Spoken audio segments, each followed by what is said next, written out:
परिचय। बच्चों, आज हम तत्वों के वर्गीकरण का अध्ययन करेंगे। ठीक है सर। सर, पर हम तत्वों का वर्गीकरण कैसे करेंगे? हम तत्वों का वर्गीकरण आवर्त सारणी की मदद से करेंगे। सर, आवर्त सारणी क्या होती है? बच्चों, आवर्त सारणी तत्वों की ऐसी व्यवस्था है जिसके कारण समान तत्व एक वर्ग में आते हैं और असमान तत्व अलग रखे जाते हैं। अच्छा, तो सर हम तत्वों का वर्गीकरण उनके गुणों के आधार पर करेंगे। हाँ, ठीक कहा तुमने। धन्यवाद सर। तो चलो आगे बढ़ते हैं। इस अध्याय में आप उन तत्वों का अध्ययन करेंगे जो अब तक मालूम किए गए हैं और उन्हें वर्गीकृत करेंगे।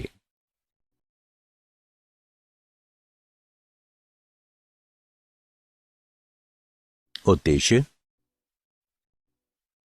इस पाठ के अंत में आप निम्न करने में सक्षम हो जाएंगे: आवर्त सारणी के तत्वों को वर्गीकृत करना, आवर्त सारणी की उत्पत्ति पर विमर्श करना, मेंडलीव की आवर्त सारणी को समझना, आधुनिक आवर्तिता नियम को बताना, 100 से अधिक परमाणु क्रमांक वाले तत्वों के नामकरण को जानना, तत्वों के इलेक्ट्रॉनिक विन्यास पर विमर्श करना, आवर्त सारणी को एस, पी, डी और एफ ब्लॉकों में विभाजित करना, तत्वों के गुण धर्मों में आवर्तिता को समझना, तत्वों के रासायनिक गुणों में आवर्तिता को समझना।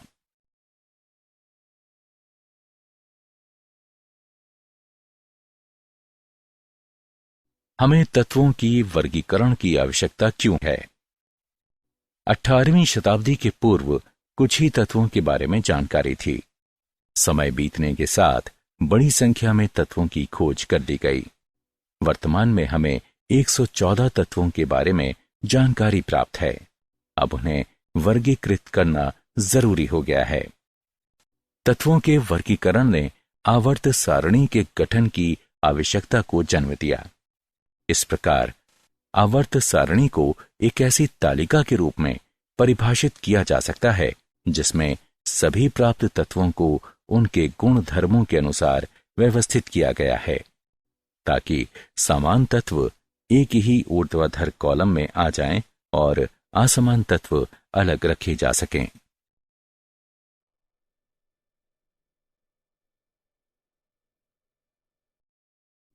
आवर्ती वर्गीकरण की उत्पत्ति। डॉबेराइनर ट्रिक। उन्होंने देखा कि कुछ समान तत्व 3 तत्वों के समूहों में उपस्थित हैं और उन्होंने इसे त्रिक का नाम दिया। इस त्रिक की दिलचस्प विशेषता ये थी कि प्रत्येक त्रिक के बीच वाले तत्व का परमाणु भार शेष दोनों तत्वों के परमाणु भार के औसत मान के लगभग बराबर था। उदाहरण के तौर पर लिथियम, सोडियम और पोटेशियम एक त्रिक का निर्माण करते हैं। सोडियम का परमाणु भार बराबर लिथियम का परमाणु भार प्लस पोटेशियम का परमाणु भार बराबर 7 जमा 39/2 बराबर 23। हालांकि त्रिक का यह नियम कुछ ही तत्वों पर लागू किया जा सका। अष्टक का नियम।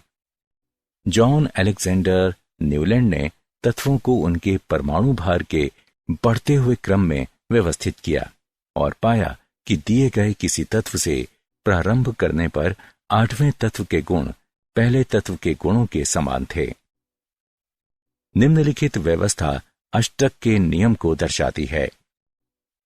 अष्टक का यह नियम कैल्शियम के आगे के तत्वों पर लागू नहीं किया जा सकता, यहां तक कि आदर्श गैसों की खोज के साथ 8वां तत्व भी समान नहीं रह गया।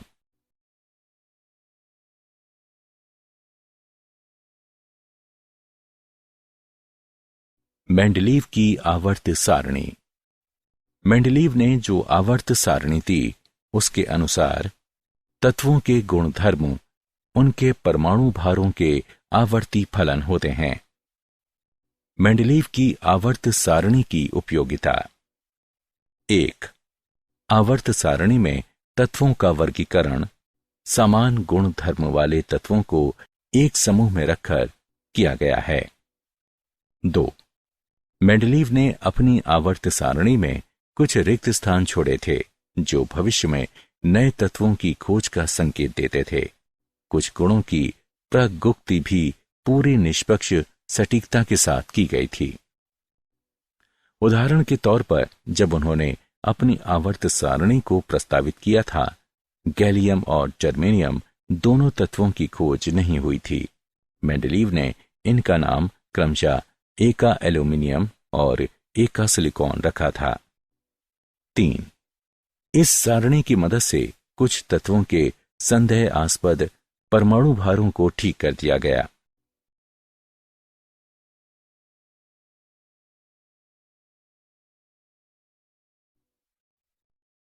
आधुनिक आवर्त नियम और आवर्त सारणी का वर्तमान स्वरूप। आधुनिक आवर्त नियम कहता है कि तत्वों के भौतिक और रासायनिक गुणधर्म उनके परमाणु क्रमांकों के आवर्ती फलन होते हैं। वर्तमान की आवर्त सारणी का स्वरूप दीर्घ है। आवर्त सारणी की क्षैतिज पंक्तियों को आवर्त यानी पीरियड्स कहा जाता है। एक आवर्त में समान बाह्य इलेक्ट्रॉन विन्यास वाले तत्वों को रखा जाता है। पूरी सारणी में 7 आवर्त हैं जिनके नंबर 1, 2, 3, 4, 5, 6 और 7 दिए गए हैं। आवर्त 2 और 3 में से प्रत्येक में 8 तत्व रखे गए हैं। ये लघु आवर्त कहे जाते हैं।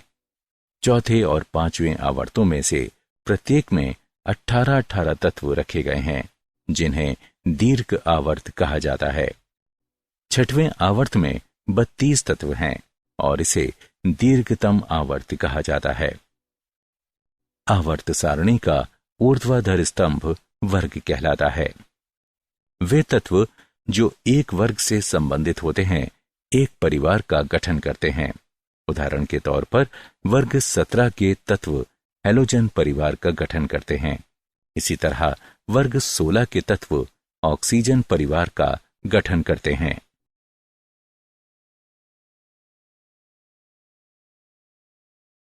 सौ से अधिक परमाणु क्रमांक वाले तत्वों का नामकरण।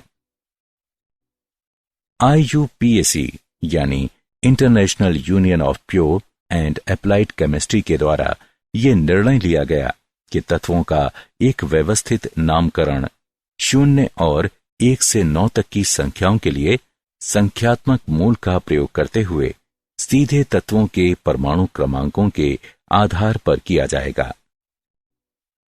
परमाणु क्रमांकों के विभिन्न अंकों के लिए दिए गए नामों को क्रमशः एक साथ लिखकर अंत में ईएम लगा दिया जाए।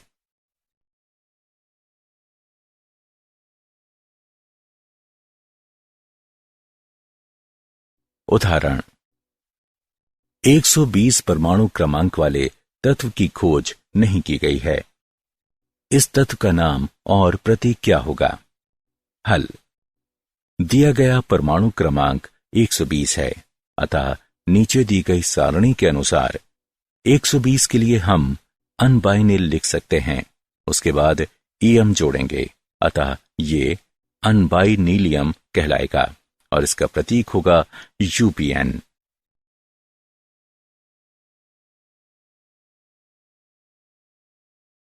तत्वों का इलेक्ट्रॉनिक विन्यास और आवर्त सारणी।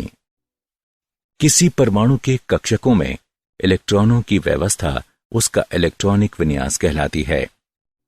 आवर्त की संख्या तत्वों में उपस्थित संयोजी कोश की मुख्य क्वांटम संख्या को प्रदर्शित करती है। आवर्तों में इलेक्ट्रॉनिक विन्यास।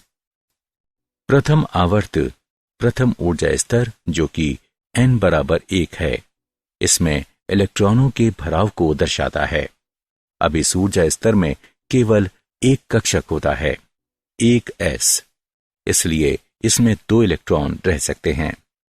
इसका मतलब यह भी हुआ कि प्रथम आवर्त में केवल 2 ही तत्व हो सकते हैं।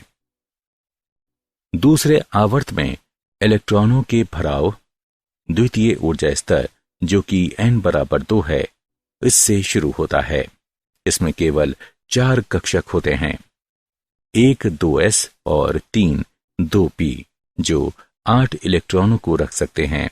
अतः दूसरे आवर्त में 8 इलेक्ट्रॉन होते हैं।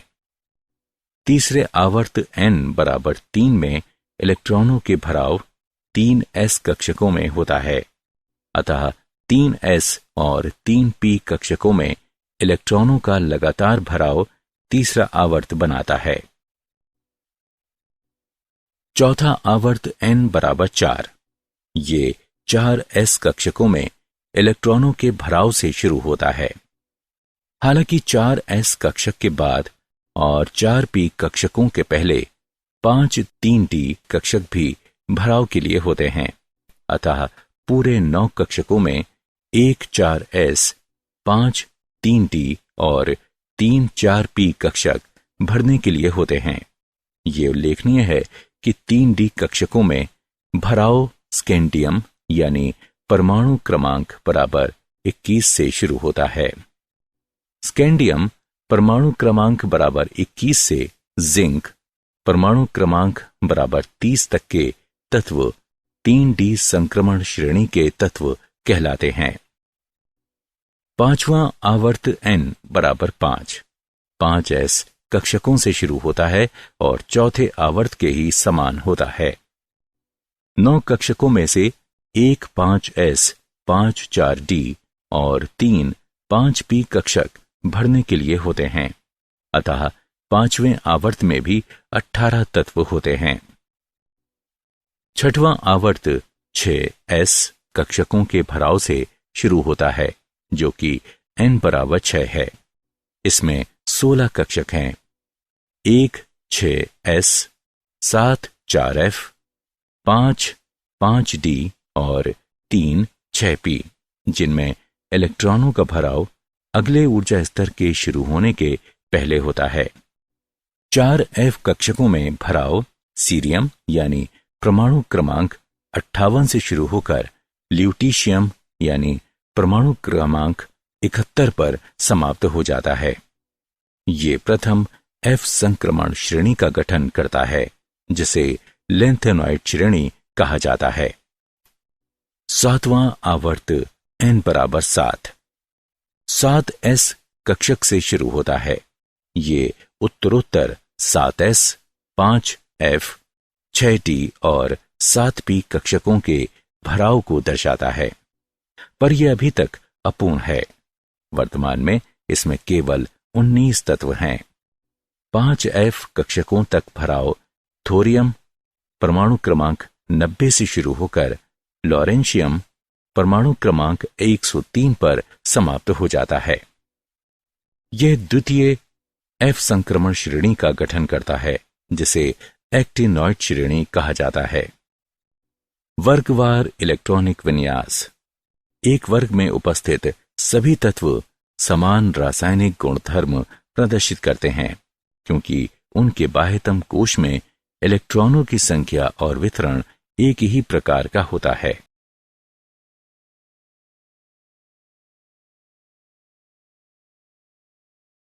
इलेक्ट्रॉनिक विन्यास और तत्वों के प्रकार। s, p, d, f block. आवर्त सारणी के दीर्घ स्वरूप को 4 मुख्य ब्लॉकों में बांटा जा सकता है। ये ब्लॉक हैं s, p, d, f block. इस वर्गीकरण के 2 अपवाद हैं। पहला हीलियम है, जो कि s ब्लॉक के तत्वों से संबंध को दर्शाता है, परंतु इसे p ब्लॉक तत्वों के साथ रखा गया है, क्योंकि इसका बाह्यतम कोश 1s2 यानी पूरा भरा हुआ है। दूसरा तत्व हाइड्रोजन है।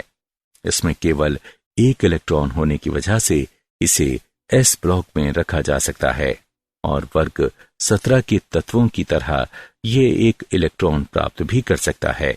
इसलिए इसे आवर्त सारणी में सबसे ऊपर रखा गया है। s ब्लॉक तत्व वे तत्व जिनमें अंतिम इलेक्ट्रॉन अपने बाह्यतम ऊर्जा स्तर के एस उपकोष में प्रवेश करता है। एस ब्लॉक तत्व कहलाते हैं। ये ब्लॉक आवर्त सारणी के सबसे बाईं तरफ स्थित है।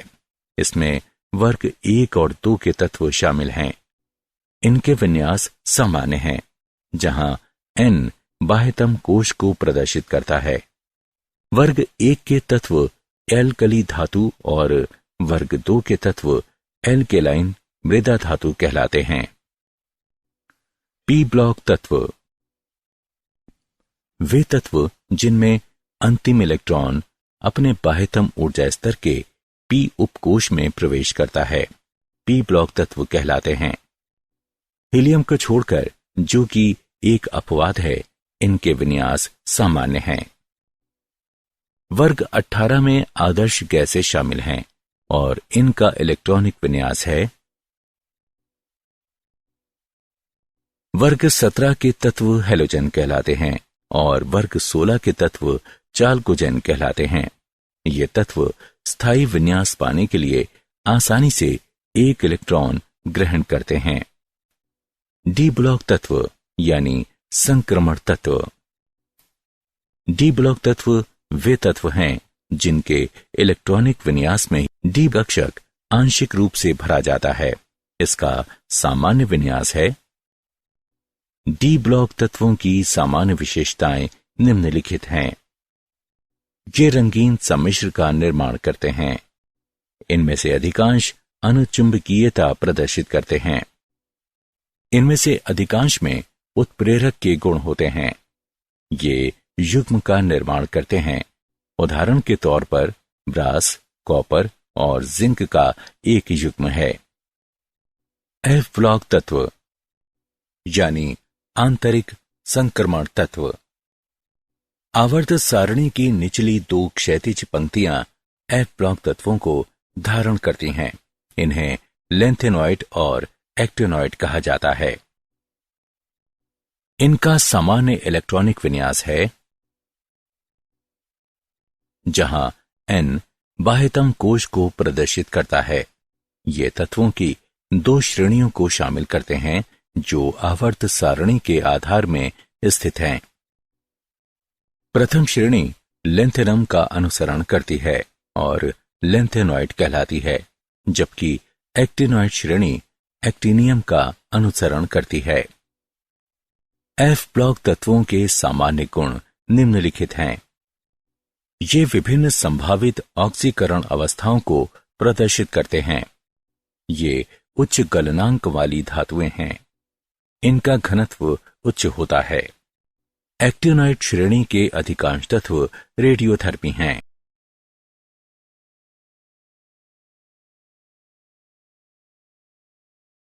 धातु, अधातु और उपधातु।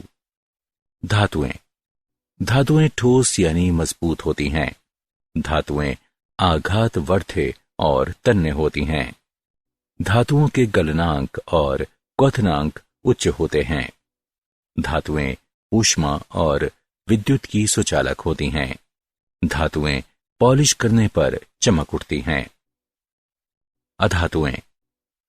अधातुएं भंगुर होती हैं। अधातुएं ऊष्मा और विद्युत की अल्पचालक होती हैं। वे तत्व जो धातुओं और अधातुओं दोनों के गुण प्रदर्शित करते हैं उपधातु कहलाते हैं।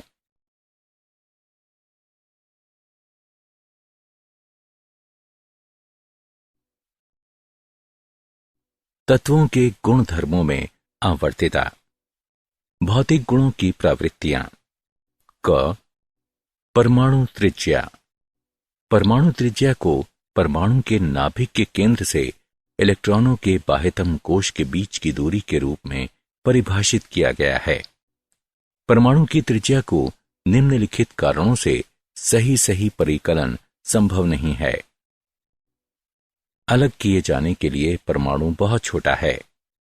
किसी परमाणु की प्रायिकता वितरण उसके आसपास उपस्थित अन्य परमाणुओं से प्रभावित हो जाती है। परमाणुओं का आकार एक दूसरे से जुड़ने वाले आबंधों की अवस्था के अनुसार बदल जाता है।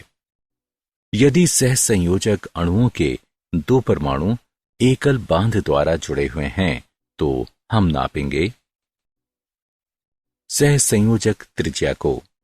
समान परमाणु जो एकल आबंध द्वारा जुड़े हुए हैं उनके नाभिक के केंद्रों के बीच की दूरी के आधे भाग के रूप में परिभाषित किया जाता है। धातुओं के लिए हम धात्विक या क्रिस्टल त्रिज्या को नापेंगे। इसे धातु कोरों के दो संलग्न परमाणुओं के बीच की अंतरा नाभिकीय दूरी के आधे भाग के रूप में परिभाषित किया जा सकता है।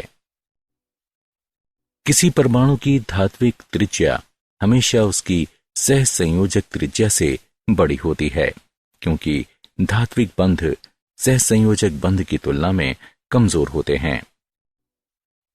आयनीय त्रिज्या। जब उदासीन परमाणु इलेक्ट्रॉन लेता या खोता है तो आयन का निर्माण होता है। इलेक्ट्रॉन निकल जाने पर धनायन बनाता है, जबकि इलेक्ट्रॉन मिल जाने पर ऋणायन बनाता है। आयनों के नाभिक के बीच वह प्रभावी दूरी जिसमें वे आयनिक बंध के प्रभाव में रहते हैं आयनिक त्रिज्या कहलाती है। महत्वपूर्ण बिंदु। धनायन की त्रिज्या अपने जनक परमाणु की त्रिज्या से कम होती है। ऋणायन की त्रिज्या अपने जनक परमाणु की त्रिज्या से अधिक होती है। जब आयनों में इलेक्ट्रॉनों की संख्या समान किंतु नाभिकीय आवेश की मात्रा अलग होती है तो ये सम इलेक्ट्रॉनी आयन कहलाते हैं। इन आयनों का आकार नीचे दिए गए क्रमशः है।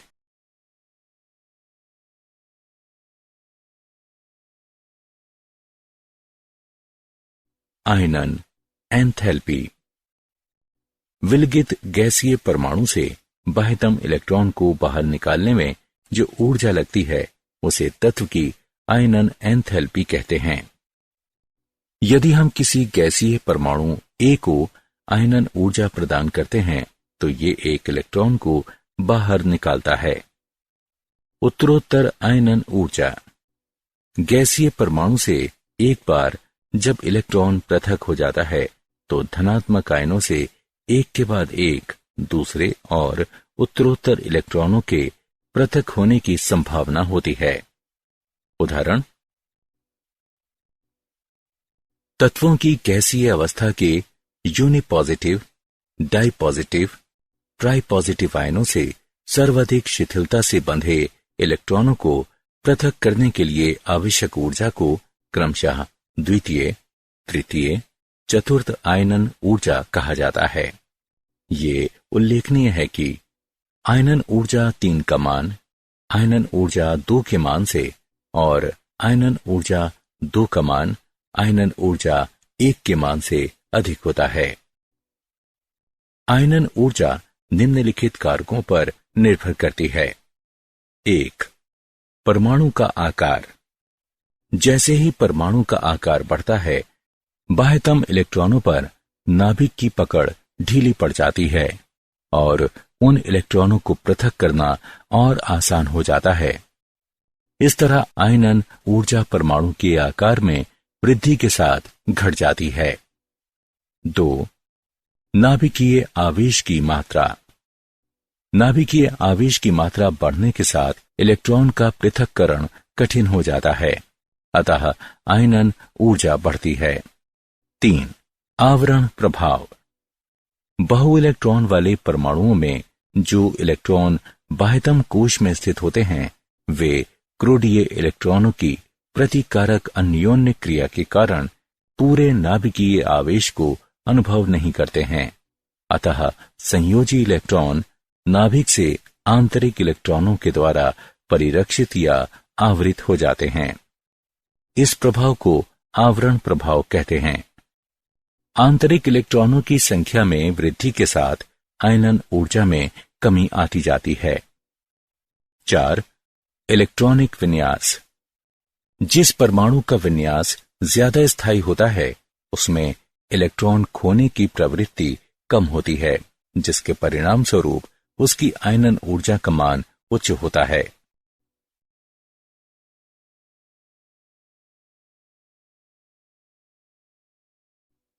इलेक्ट्रॉन लब्ध एंथैल्पी।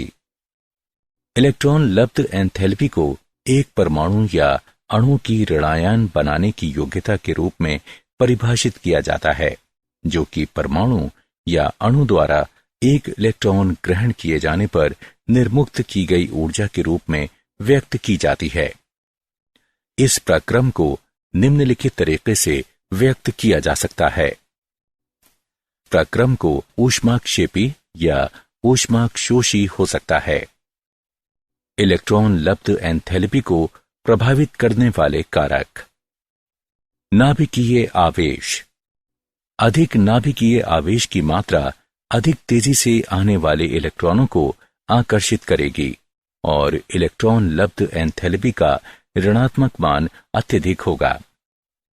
परमाणु का आकार।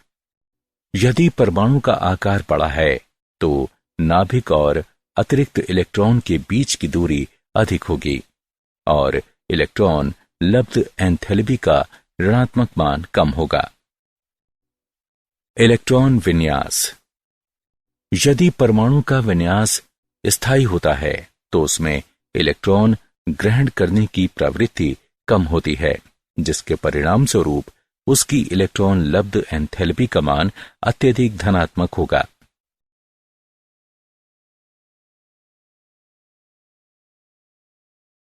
विद्युत ऋणात्मकता।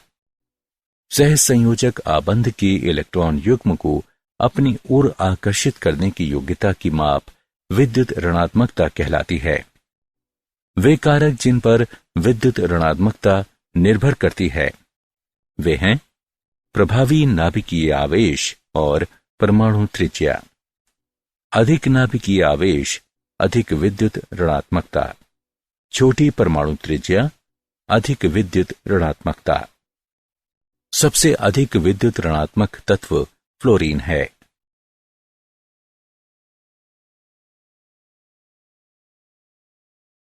रासायनिक गुणधर्मों में आवर्त प्रवृत्ति। संयोजकता में आवर्तिता या ऑक्सीकरण अवस्थाएं। किसी तत्व की संयोजकता उसके बाह्यतम कोश में उपस्थित इलेक्ट्रॉनों की संख्या होती है। संयोजकता इलेक्ट्रॉनों की संख्या आवर्तों में आगे बढ़ने पर 1 से 8 तक बढ़ती जाती है। हाइड्रोजन के सापेक्ष तत्वों की संयोजकता वर्गों में नीचे जाते हुए संयोजकता इलेक्ट्रॉनों की संख्या समान रहती है, अतः एक वर्ग के सभी तत्व समान संयोजकता प्रदर्शित करते हैं। द्वितीय आवर्त के तत्वों के गुणधर्मों में असंगतता। द्वितीय आवर्त के तत्व ऐसे कई गुण प्रदर्शित करते हैं जो उनके समूह के नहीं हैं। उदाहरण, बेरिलियम और लिथियम के यौगिक सहसंयोजक बंध बनाते हैं। ये गुण एस ब्लॉक के अन्य तत्वों में नहीं पाया जाता। नाइट्रोजन और ऑक्सीजन द्विपरमाणुवीय अणु बनाते हैं, जबकि उनके समूह के अन्य सदस्य बहुपरमाणुवीय अणु बनाते हैं। विकर्ण संबंध। लिथियम, बेरिलियम और बोरोन की विद्युत ऋणात्मकता विकर्ण संबंधों को दिशा देती है। लिथियम आश्चर्यजनक ढंग से मैग्नीशियम से, बेरिलियम एल्यूमिनियम से और बोरोन सिलिकॉन से समानता रखता है। विद्युत ऋणात्मकता आवर्तों में दाएं से बाईं ओर जाने पर बढ़ती है। आवर्त प्रवृत्ति और रासायनिक क्रियाशीलता। एल्कली धातुओं के बीच रासायनिक क्रियाशीलता एक इलेक्ट्रॉन खोकर और धनायन के निर्माण से होती है, जबकि हैलोजन एक इलेक्ट्रॉन प्राप्त कर ऋणायन के निर्माण द्वारा रासायनिक क्रियाशीलता प्रदर्शित करते हैं। रासायनिक क्रियाशीलता आवर्त सारणी के केंद्र में सबसे कम होती है।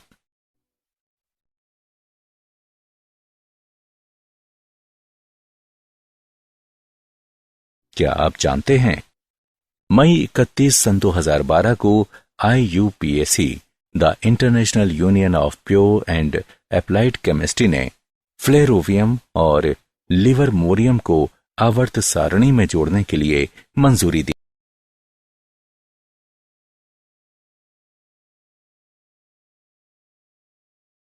सारांश। आइए हमने जो कुछ सीखा है उसे संक्षेप में दोहराएं। वर्तमान में 114 तत्व ज्ञात हैं। डॉबेराइनर ने देखा कि कुछ तत्व 3 के समूह में मौजूद हैं, जिनको उन्होंने त्रिक का नाम दिया। जॉन अलेक्जेंडर न्यूलैंड ने तत्वों को उनके परमाणु भार के बढ़ते हुए क्रम में व्यवस्थित किया और पाया कि किसी भी तत्व से प्रारंभ करने पर 8वें तत्व के गुण पहले तत्व के गुणों के समान थे। मेंडलीव ने एक आवर्ती नियम दिया। नियम कहता है, तत्वों के गुणधर्म उनके परमाणु भारों के आवर्ती फलन होते हैं। आवर्त सारणी की वर्तमान स्वरूप दीर्घ है। IUPAC ने 100 से अधिक परमाणु क्रमांकों वाले तत्वों के लिए एक व्यवस्थित नामकरण पद्धति दी।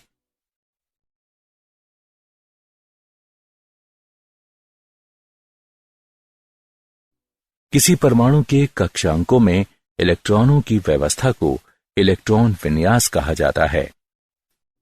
आवर्त सारणी को 4 ब्लॉकों S, P, D और F में वर्गीकृत किया गया है। किसी तत्व की संयोजकता उसके बाह्यतम कोश में उपस्थित इलेक्ट्रॉनों की संख्या होती है। द्वितीय आवर्त के तत्व ऐसे कई गुण प्रदर्शित करते हैं जो उनके समूह के नहीं हैं। द्वितीय आवर्त के तत्वों का ये गुण असंगत गुणधर्म कहलाता है। लिथियम, बेरिलियम और बोरोन की विद्युत ऋणात्मकता विकर्ण संबंधों का नेतृत्व करती है।